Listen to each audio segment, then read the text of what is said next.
श्री कृष्ण। आप देख रहे हैं दिव्य शंखनाद। मैं भाविका जोशी आप सभी का एक बार फिर से स्वागत करती हूँ। मंगलवार 1 दिसंबर 2020 मार्ग शीर्ष कृष्ण प्रतिपदा से गोप मास आरंभ हो चुका है। इसके साथ ही सनातन संस्कृति की गणना के अनुसार हेमंत ऋतु भी प्रारंभ हो चुकी है। वैसे तो समय का हर पल प्रभु सेवार्थ होने से शुभ ही होता है, लेकिन भगवत भक्ति में जीव का भाव दृढ़ रहे इसलिए नित्य नवीनता को श्री जी की सेवा प्रणालिका के आधार रूप में रखा गया है।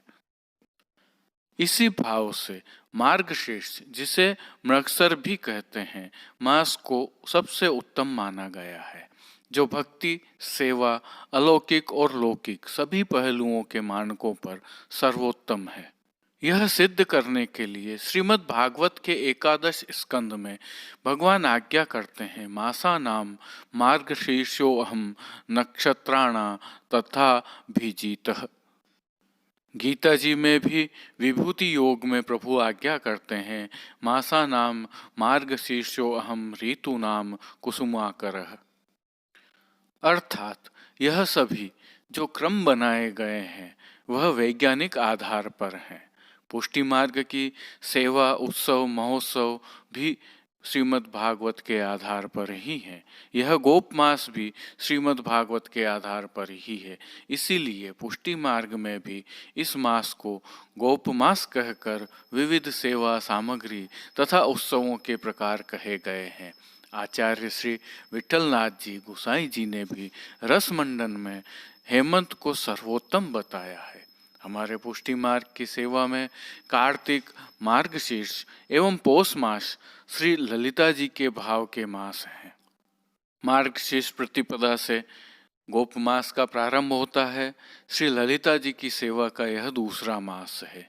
इस मास में व्रतचर्या के पद होते हैं और पूर्णिमा के दिन उद्यापन के रूप में 56 भोग होता है। सामयिक संदर्भ यह है कि श्री ललिता जी ही दामोदर दास जी हर्षानी के स्वरूप में श्री वल्लभ के संग नित्य विराजमान है। हेमंत ऋतु के प्रथम मास में नंद बाबा के ब्रज की कुमारियां कात्यायनी देवी की प्रतिमूर्ति रेणुका की बनाकर व्रत करती हैं, पूजन करती हैं, भगवत कीर्तन करते हुए स्नानार्थ जाती हैं। इसी भाव से मार्गशीर्ष मास की पूर्णिमा पर श्री जी में नियम का अर्थात घर का 56 भोग महोत्सव होता है। इन कीर्तनों के तहत व्रतचर्या के पदों में अष्टपदी कई बार होती है, जिनमें नवरस की झलक ब्रज साहित्य में दिखती है। ये नवरस इन मासों में सिद्ध होते हैं। इस भाव के कीर्तनों को खंडिता, हिलग, मिशांतर, मान, व्रतचर्या, शीतकालीन चित्रसारी, रंगमहल आदि में गाया जाता है। हेमंत ऋतु के इस मास में प्रभु ने वस्त्रहरण लीला की, इसीलिए इस मास में प्रभात की सेवा जल्दी होती है। पुष्टि जीवों को वस्त्रहरण लीला को किसी भी संदेह से नहीं देखना चाहिए। वास्तव में यह जीव को माया से मुक्त कर प्रभु द्वारा अपनाने का आशीर्वाद है, उनकी कृपा का फल है। इसलिए इसमें हिलग की भावना बहुत अधिक प्रधानता के साथ है। हिलग का अर्थ है हिये की बात, अर्थात हृदय की बात। हृदय के संपूर्ण भावों में प्रभु का समावेश, यह हिलग है। आइए इसका दूसरा भाव देखते हैं। कार्तिक मास में अन्नकूट महामहोत्सव आ गया था, तो मार्गशीर्ष एवं पौष मास में हेमंत ऋतु होने से शीतकालीन सेवा में प्रभु सुखार्थ विविध नूतन पौष्टिक सामग्रियां आरोगाई जाती हैं, जिनमें उड़द की रोटी, टिकड़ा, चूरमा, सुहाग सौंठ, अदरक के प्रकार, लौंग के प्रकार, हलवे की सामग्री आदि शामिल हैं। यह गोप मास के भाव की सेवा होती है, जिसमें जड़ाऊ श्रृंगार धराए जाते हैं, जिनमें पन्ना, मानक, फिरोजा, पुखराज आदि के कुल्हे, टिपारा, पगा आदि धराए जाते हैं। इनकी प्रमुखता रहती है। वहीं वस्त्रों के प्रकार भी कुछ भिन्न हो जाते हैं। मोतियों के फूल वाले, फतवी, घुंडियों के बंद, बंधे बंध के वागा, दुहेरा वस्त्र, रुई के निकलमा गद्दल तथा स्वर्ण, हीरा आदि की पाग आदि धराए जाते हैं। मार्गशीर्ष अर्थात गोप मास एवं पोष मास अर्थात धनुर्मास अधिक सर्दी वाले मास हैं। अतः देव प्रबोधिनी एकादशी के दिन से वसंत पंचमी तक पुष्टि स्वरूप निज मंदिर से बाहर नहीं पधारते हैं। श्री नवनीत प्रिया जी आदि जो स्वरूप पलना झूलते हैं, उनके पलना के दर्शन भी निज मंदिर में ही होते हैं। यह श्रीजी एवं पुष्टि में गोप मास की वैज्ञानिक तथ्यों के आधार पर सेवा भावना है। भक्ति का भाव तो इसमें हमेशा होता ही है। यदि इसे लौकिक में देखें अर्थात लौकिक में इसका भाव देखें तो शीत ऋतु को सर्वोत्तम माना गया है, क्योंकि इन महीनों में आप पौष्टिक भोजन कर सकते हैं, दैहिक व्यायाम कर सकते हैं, मन भावन सुंदर वस्त्र आभूषण धारण कर सकते हैं, जो अन्य ऋतुओं में संभव नहीं है। वहीं हिलक की भावना के अनुसार संगीतमय आनंदित जीवन का रसास्वादन कर सकते हैं। यह भी अन्य ऋतुओं में इस प्रकार संभव नहीं है। एक और दुर्लभ गुण जो केवल पुष्टि में ही संभव है, वह है ललिता भाव।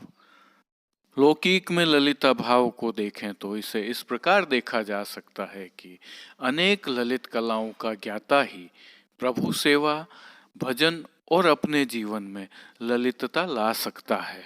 सारभूत तत्व यह है कि इस भूलोक पर सर्वश्रेष्ठ आनंदमय जीवन जीने की कला कहीं उपलब्ध है तो केवल श्री जी के सानिध्य में। आप स्वयं इसे परखिए और आनंद लीजिए। एक परीक्षण स्वयं के साथ कीजिए। श्री जी की प्रणालिका के अनुसार इस हेमंत ऋतु में आप दैहिक सौष्ठव को प्राप्त कीजिए। यह आपको वर्ष भर स्वस्थ एवं आनंदमय जीवन प्रदान करेगा, क्योंकि गोप मास में और भी अनेक भाव, अनेक लीलाएं छुपी हुई हैं। हम निरंतर समय समय पर आपके समक्ष प्रस्तुत करते रहेंगे। जय श्री कृष्ण। आइए अब आज के प्रभु श्रीनाथ जी के दर्शन कर लेते हैं। नमामि यमुनामहं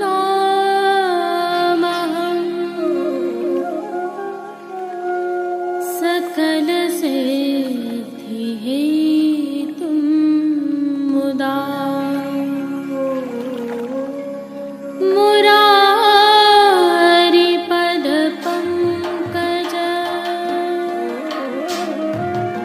स्फुरदवन्दरे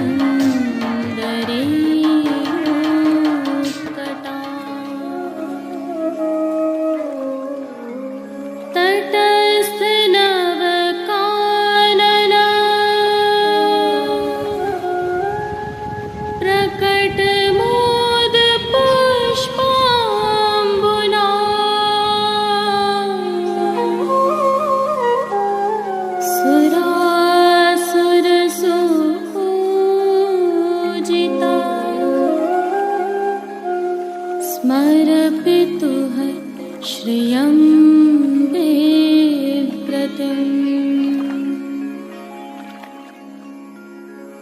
कलिन्दगिरिमस्तके। आज मार्गशीर्ष कृष्ण द्वितीया बुधवार 2 दिसंबर 2020 है। प्रभु श्री जी को आज ऐच्छिक श्रृंगार धराए जाते हैं। निगिरे तो लागत है अति शीत की, निगिरे तो लागत है अति शीत की, निगिरे तो ऐच्छिक श्रृंगारों के तहत साज सेवा में आज चीरहरण के भाव की, सिल्मा सितारे के कशीदे के, जरदोशी के काम वाली, शीतकाल की एवं हाशिया वाली पिछवाई धराई जाती है। गादी तकिया एवं चरण चौकी पर सफेद बिछावट की जाती है। चरण चौकी के साथ पड़गा, बंटा आदि सभी जड़ाऊ स्वर्ण के होते हैं। पान घर की सेवा के तहत बंटा जी में तांबूल बीड़ा पधराए जाते हैं तो सम्मुख में धरती पर अंगीठी एवं तृष्टि धरे जाते हैं। वस्त्र सेवा में श्री जी को आज हरे रंग के साटन पर सुनहरी जरी की किनारी से सुसज्जित चोली, चाकदार वागा व सूथन धराए जाते हैं। पटका हरे रंग का मलमल का धराया जाता है। ठाड़े वस्त्र गुलाबी रंग के धराए जाते हैं। श्रृंगार आभरण सेवा के दर्शन करें तो प्रभु को आज छेड़ान का हल्का श्रृंगार धराया जाता है। कंठहार, बाजूबंद, पोची, हस्त सांखला आदि सभी आभरण गुलाबी मीना व स्वर्ण के धराए जाते हैं। श्री मस्तक पर ग्वाल पगा के ऊपर सिरपेच तथा पगा चंद्रिका एवं बाईं ओर शीशफूल धराए जाते हैं। श्री कर्ण में लोलक बंदी धराए जाते हैं। फूल घर की सेवा के तहत श्री जी को आज गुंजा माला के साथ गुलाबी एवं पीले पुष्पों की रंग बिरंगी फूल पत्तियों की कलात्मक थाग वाली 2 माला जी धराई जाती है। श्री हस्त में लाल मीणा के वेणु जी एवं वैत्र जी धराए जाते हैं। प्रभु के श्री चरणों में वस्त्रों के जैसे ही मोजा जी के साथ पैंजनिया आदि भी धराई जाती हैं। खेल के साज में पट फिरोजी व गोटी चांदी की बाग बकरी की रखी जाती है तो श्री जी को आरसी नित्य वाली दिखाई जाती है।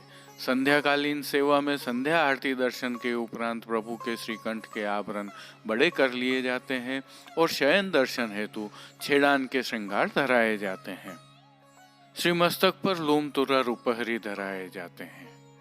राग सेवा में मंगला में हरि जस गावत चली ब्रजनार, राजभोग में चल री सखी नंद गांव जाए बसिए, आरती में गोवर्धन गिर चढ़ टेरी गांग बुलाई, शयन में तेरे री बदन कमल पर, मान के पद में माननी मान मेरो कयो, पोड़वे में रंग महल सुखदाई पोड़े, कीर्तनों का प्रभु के सन्मुख गान किया जाता है। श्री जी सेवा का अन्य सभी क्रम नित्य अनुसार ही रहता है, जिसके तहत मंगला, राजभोग, आरती एवं शयन दर्शन में प्रभु की आरती उतारी जाती है तो मंगल भोग, ग्वाल भोग, राजभोग, शयन भोग आदि भोगों में विविध सामग्रियों का भोग प्रभु को अरोगाया जाता है। चलिए अब दर्शन करते हैं पुष्टि सृष्टि से।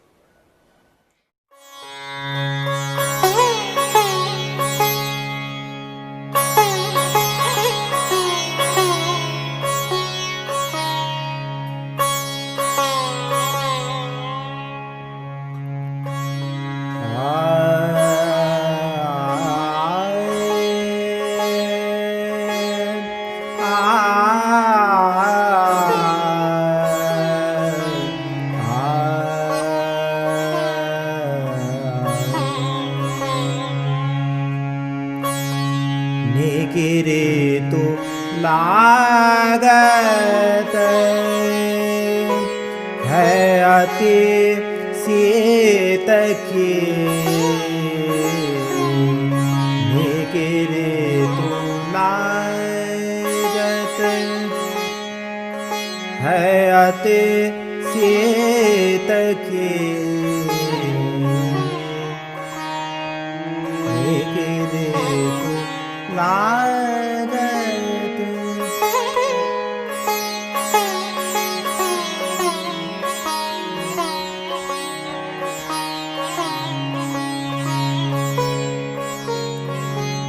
अंसाय भुजा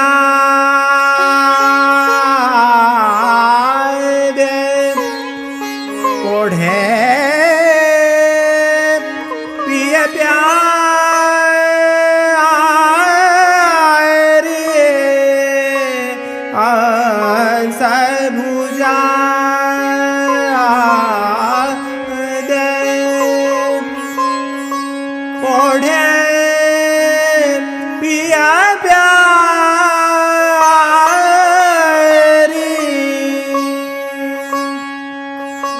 बात करता बात करता रसरीत की,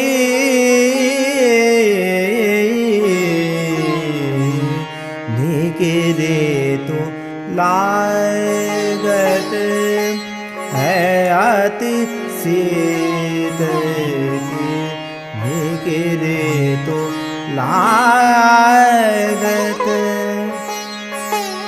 है अति शीत की।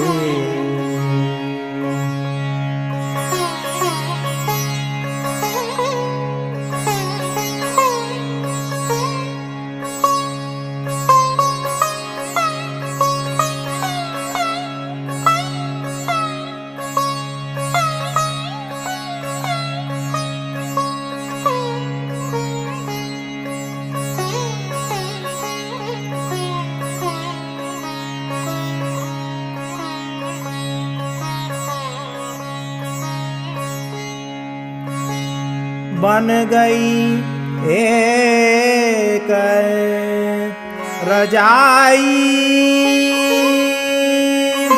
भीतर, होत परस्पर जेत के,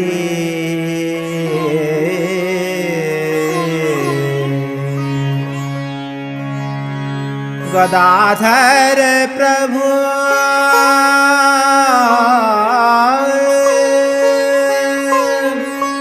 हेमंत मनावत,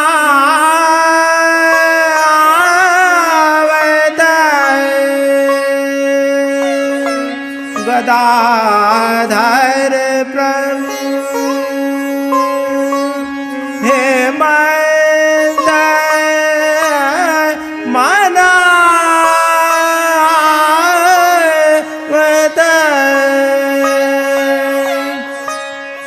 चाहे बढ़े चाहे बढ़े नवपीत की, निकिरे तो लागत है अति शीत की, निकिरे तो लागत है अति शीत की।